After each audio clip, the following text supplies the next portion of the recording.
El día de hoy vamos a conversar acerca de unos cambios recientes que han acontecido en el Código de Comercio y que sin duda pueden generar complicaciones para las entidades, para los inversionistas, para el hacer negocios en general.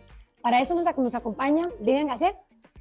Vivi, como le decimos acá, Vivi ingresó a KPMG en marzo, está todavía en el proceso, ¿verdad?, de acoplamiento. Muchas gracias, Vivi, por haber aceptado ser parte de venir a liderar nuestro equipo. Y nos acompaña también Pedro Lizarazo, bueno, que a Pedro ya lo conocen y forma parte de nuestro equipo corporativo en KPMG. Hemos visto muchos cambios y no siempre se ven cambios que son muy simples, pero que pueden ser muy complicados o muy profundos. Y a veces vemos el cambio y no podemos cuantificar el impacto que pueda tener en compañías que vengan por primera vez a Costa Rica a incorporarse o en los días que tenemos en los países.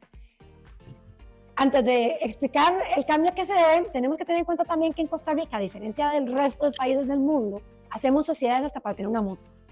Entonces también esa manera en que en Costa Rica se utilizan las sociedades para todos, ¿verdad?, de repente como que choca un poco con lo que las sociedades deberían funcionar. Pues bueno, resulta que con la ley 10.840 se reforma el Código de Comercio y se elimina la Carta Poder para representación en asambleas y juntas de socios. ¿Qué es esto? ¿En qué impacta? La Carta Poder históricamente era un documento muy sencillo que emitían los socios para que los pudieran representar en sociedades, en las asambleas. Ahora, el problema que estamos teniendo es que nos están pidiendo actuar o con un poder especial, o con un poder general, o con un poder generalísimo. ¿Qué es lo que sucede con esto? Son documentos un poco más formales, requieren de autenticación o incluso de inscripción. ¿Qué pasa? Cuando es una empresa costarricense, pues sí, la persona puede ir, tiene que ir a un abogado que le autentique el poder y pues de ahí, digamos, incurren en un gasto. ¿Qué sucede con las empresas extranjeras? Bueno, todos los documentos emitidos en el extranjero, entonces puede ser que requieran una apostilla, que como todos sabemos es un proceso un poco más largo e incluso más costoso. Entonces, se vuelve un poco más tedioso el representar a las empresas. Y también un tema de rapidez. Va a requerir, porque conozco en algunos países que los consulados, o sea, están en un estado y la persona vive en otro estado y montes en el avión y vaya, ¿verdad? Y saque cita. Y bueno, ahora vamos a hablar si está buscando el país una formalidad o si se había llegado a identificar que estaban pasando informalidades o había un tema. Pero realmente hacer sociedades y hacer tema entre socios, siempre, si había una irregularidad, había mecanismos para poder señalar que la asamblea había sido nula, lo que sea. Pareciera que es más burocracia y complicarnos un poco más la vida a todos.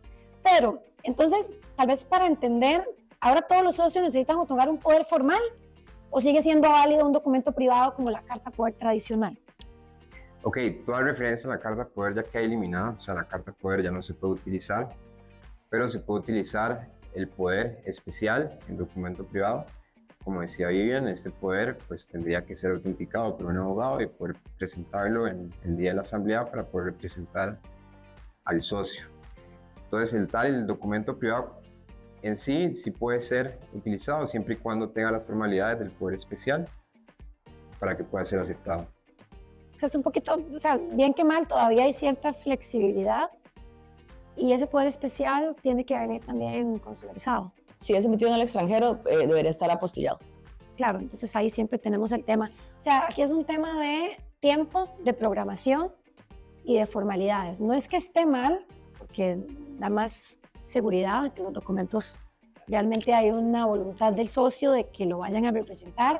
Y en un poder especial además tenés que decir, lo que pasa es que el especial es muy específico, ¿verdad? Entonces también, pues ahí hay que ser muy hábiles también en la forma de redactarlo para evitar nulidades o para que el poder pueda funcionar.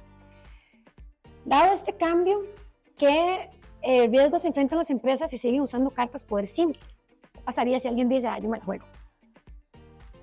Sí, bueno, no es riesgoso desde el punto de vista registral, pero sí societario, porque otro socio podría impugnar, por ejemplo, ese acuerdo que se tomó con una carta poder, ¿verdad? Que el socio no estaba debidamente representado.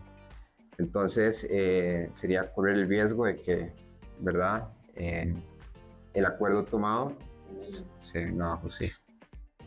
Claro, y luego incluso pueden haber otro tipo de situaciones pecuniarias, ¿verdad? Que puedan... Y dependiendo de los actos que hayan hecho en la asamblea, o sea, si es un acto sencillo como un cambio de domicilio y tal vez es menos contingente, pero si es un tema de repartición de dividendos o incluso nombramientos de miembros de junta directiva o gerencias, o sea, personas con representación, sí podría ser un poco más contingente al haber removido o más bien nombrado a alguna persona.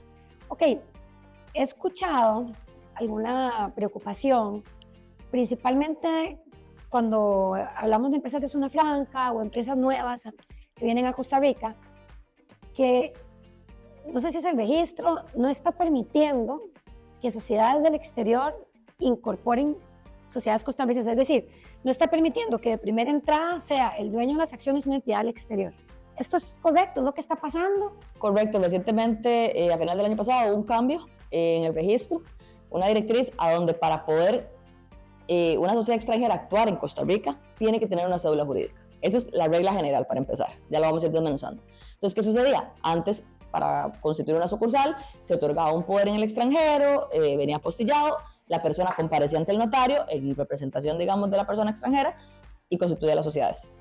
Esto se puede seguir haciendo, sin embargo, el registro lo que está pidiendo es que esa sociedad extranjera que está queriendo constituir una sociedad acá, o que nada más constituir una sociedad que va a ser su subsidiaria, tenga un número de cédula jurídica. Esto lo que nos genera son otro montón de problemas que no se están, digamos, como considerando, y es que al una sociedad extranjera tener una sociedad local lo consiste en una sucursal, lo cual les podría generar un riesgo de establecimiento permanente. Sí, es un poco más grave que eso. Aquí uniendo tal vez, ¿verdad?, el KPMG, lo fiscal con lo legal, con lo corporativo, son varios temas. Ese, número uno, estás domiciliando parte de la entidad del exterior en Costa Rica cuando la voluntad es tener una subsidiaria, no es tener una sucursal, un branch. Las entidades, cuando toman esas decisiones, valoran la normativa de residencia fiscal que cada una tiene.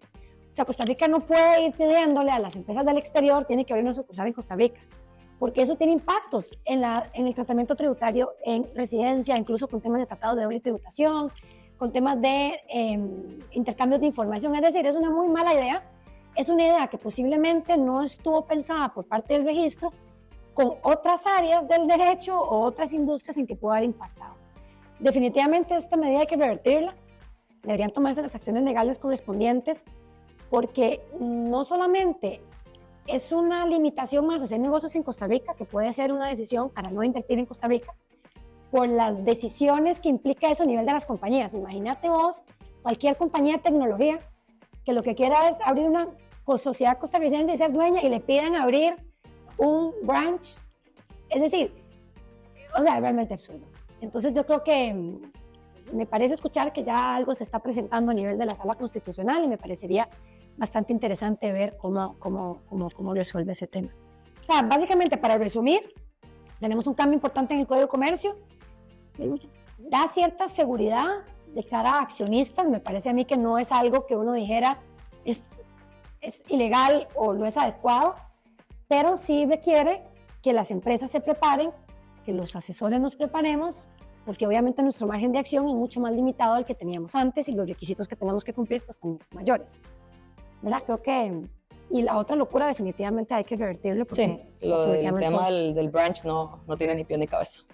Ok, entonces les pediría que volvamos a tener una conversación como esta, capítulo 2, cuando veamos qué pasa con esta directriz del registro y qué sucede con las sociedades del exterior. Me parece absurdo. Las sociedades del exterior incorporando branches en Costa Rica.